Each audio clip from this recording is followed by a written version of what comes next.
पण भाजपचा मूळ असलेला संघ त्यांनी कालच जातीनिहाय जनगणनेचा विरोध केला। म्हणजे भाजपला खऱ्या अर्थानं हे आरक्षण संपवायचं आहे, या पद्धतीचा वाद महाराष्ट्रामध्ये चिघळवायचा आहे आणि त्या आपलं कास्टच्या बाबतचं एक संविधानिक धोरण आहे आणि संविधानिक व्यवस्था आहे। काल मुख्यमंत्र्यांनी स्वतः सांगितलं की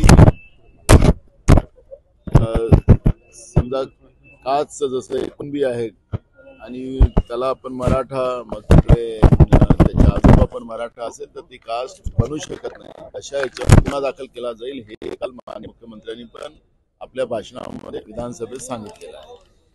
त्यामुळे जरांगे पाटील काय मागणी करते हा विषय नाही।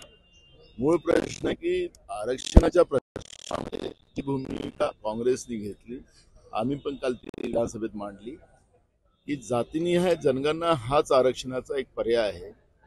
पण भाजपचा मूळ असलेला संघ त्यांनी कालच जातीनिहाय जनगणनेचा विरोध केला। म्हणजे भाजपला खऱ्या अर्थानं हे आरक्षण संपवायचं आहे, या पद्धतीचा वाद महाराष्ट्रामध्ये चिघळवायचा आहे आणि त्याच आधारावर काल मुख्यमंत्र्यांनी तो जो ड्राफ्ट बीजेपीने संघाने तयार करून दिला ते भाषण काल माननीय मुख्यमंत्र्यांनी केलेलं आहे। त्यामुळे जरांगे पाटील काय म्हणतो हे महत्वापेक्षा आमची संविधानिक व्यवस्था ही सगळ्यात महत्वाची आहे। त्यामुळे त्या पद्धतीची ही कारवाई व्हावी ही भूमिका काँग्रेस पक्षाची आहे। ओबीसी मधून आरक्षणाची मागणी न करता मराठा समाजाने आर्थिक दुर्बल घटकातून मागणी करावी असं चंद्रकांत पाटील म्हणतात। माझा मूळ प्रश्न तोच आहे ना, आखरी याला थर्मामीटर जो असतो, आर्थिक, शैक्षणिक आणि सामाजिक जे दुर्बल असतात त्याला जातीनिहाय जनगणना हाच पर्याय, त्याला दुसरा पर्याय नाही। ही जी शिंदे समिती बनवून हे फक्त कुणबी प्रमाणपत्र आहे का हे तपासण्याचं काम जे केलं जातं हे थातुरमातुर व्यवस्था आहे। खऱ्या अर्थानं परमानंट या पद्धतीचा सोल्युशन काढायचं असेल सरकारला, आणि नुसतं मराठा आरक्षणाचंच नाही बोललेत मुख्यमंत्री, अनेक जाती महाराष्ट्रामध्ये आरक्षणासाठी प्रतीक्षित आहेत, त्यांचे आंदोलन चालू आहे, त्याही जातीला आम्हाला आरक्षण द्यायचं आहे असं मुख्यमंत्र्यांनी म्हणालेत।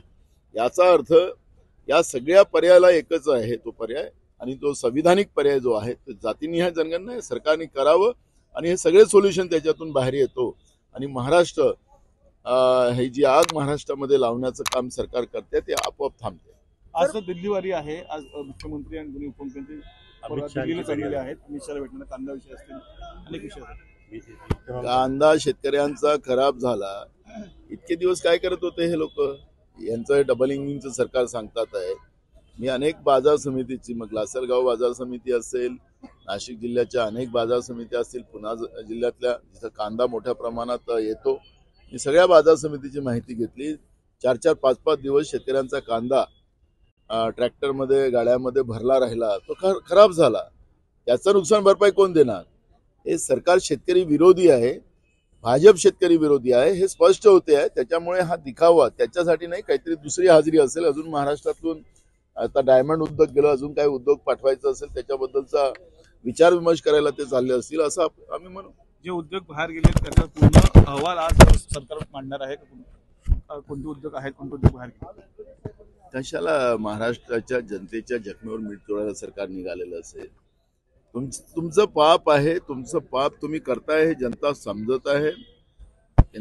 केंद्रामध्ये बसलेले जी गुजरात लॉबी आहे त्या लॉबीच्या आधारावर महाराष्ट्रातले उद्योग गुजरातमध्ये चाललेले हे स्पष्ट आहे। त्यामुळे ही नौटंकी सरकारने करू नये।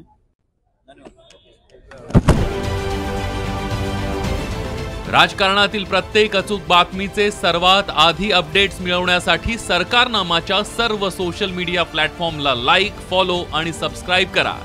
तसंच सर्व नोटिफिकेशनसाठी बेल आयकॉन प्रेस करायला विसरू नका।